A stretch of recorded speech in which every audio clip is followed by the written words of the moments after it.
Hello, beautiful soul. My name is Mara. I'm a psychic, intuitive, tarot, and oracle reader, and today I welcome you to the 6th class within my tarot course. Today we're going to be deep diving into the Emperor card. So grab your notebooks if you're taking notes, grab your Emperor card, and let's get started.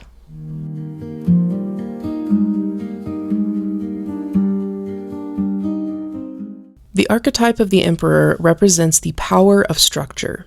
It's about building solid foundations, taking action, exercising self-discipline, and creating a sense of purpose in life. These are people who are great leaders. They are inspiring and self-assured, making them great to talk to when you're at a loss of what to do. They are not very open in terms of creating personal relationships, but they never shy away when it comes to assisting others. Sometimes they come off as cold or detached, but it's typically just because of the hard experiences they've had in their personal lives. As an experience, this archetype can be felt through hard work, fatherhood or parenthood, working towards your goals, being in a position of power, and getting lost in the process of strategizing. Like all archetypes, the Emperor has both a toxic and a healed side.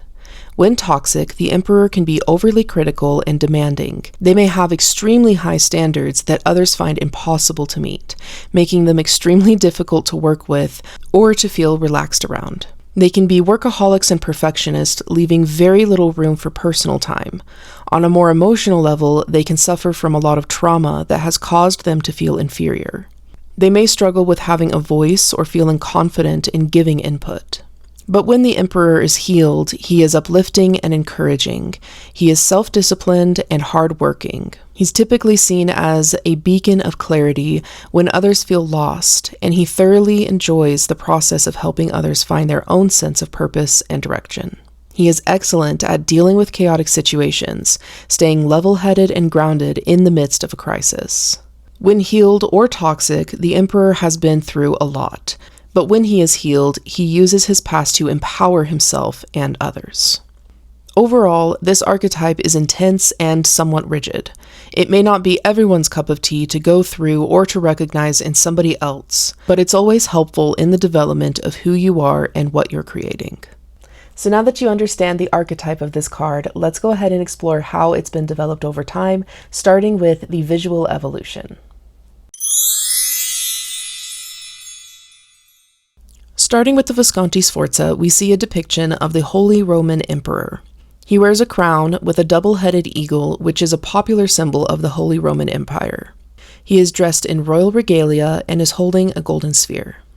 In the Marseille, we see the Emperor holding a scepter with a sphere and a cross on top.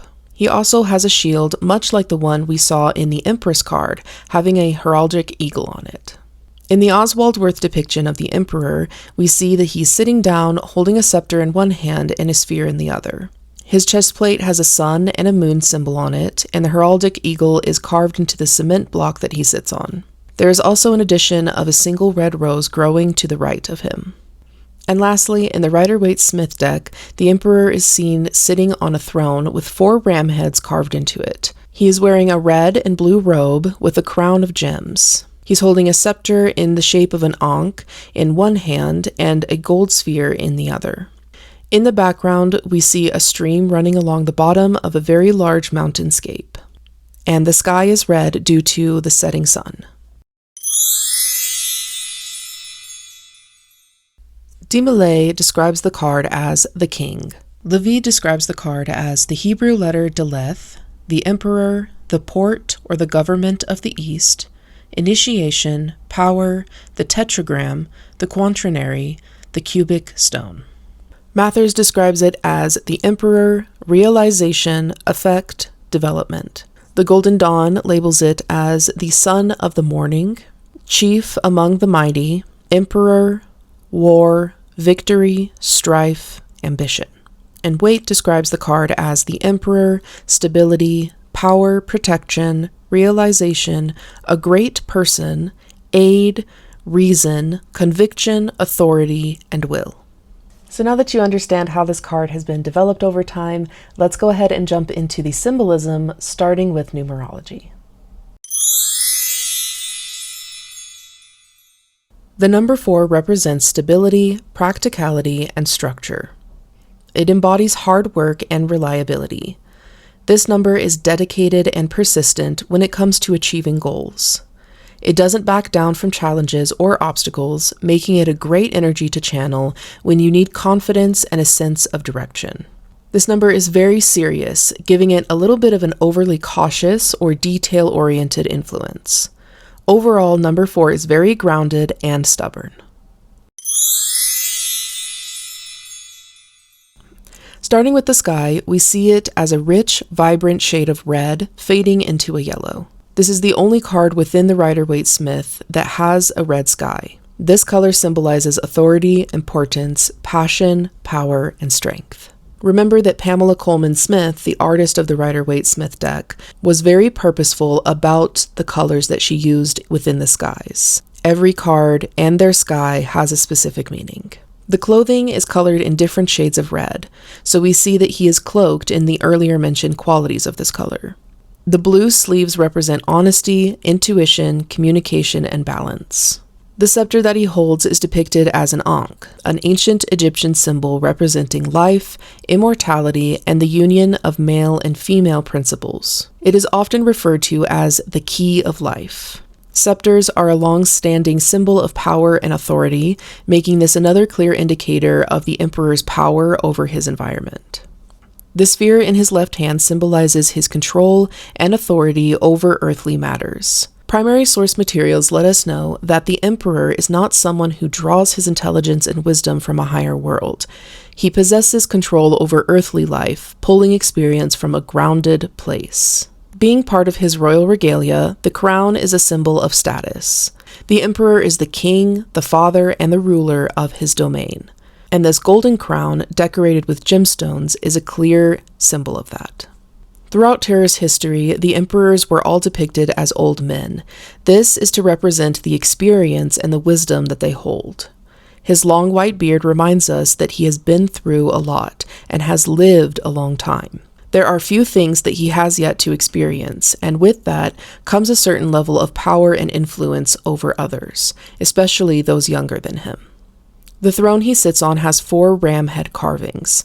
Rams are a symbol of strength, power, and leadership. Specifically, in tarot, these are thought to represent the astrological sign of Aries and the energies that that sign embodies.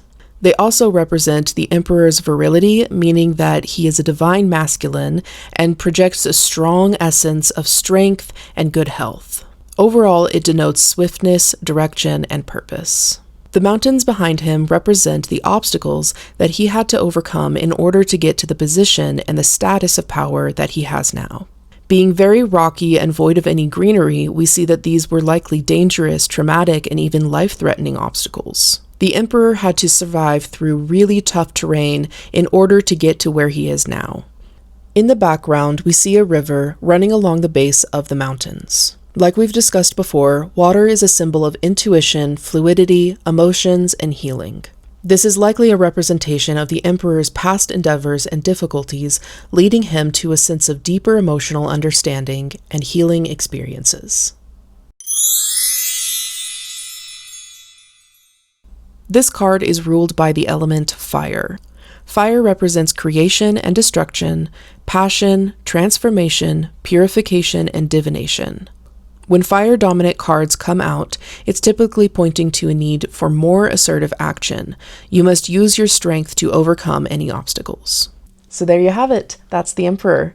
I hope you found this class to be insightful and uplifting and encouraging for you to develop your own understanding and relationship with this card.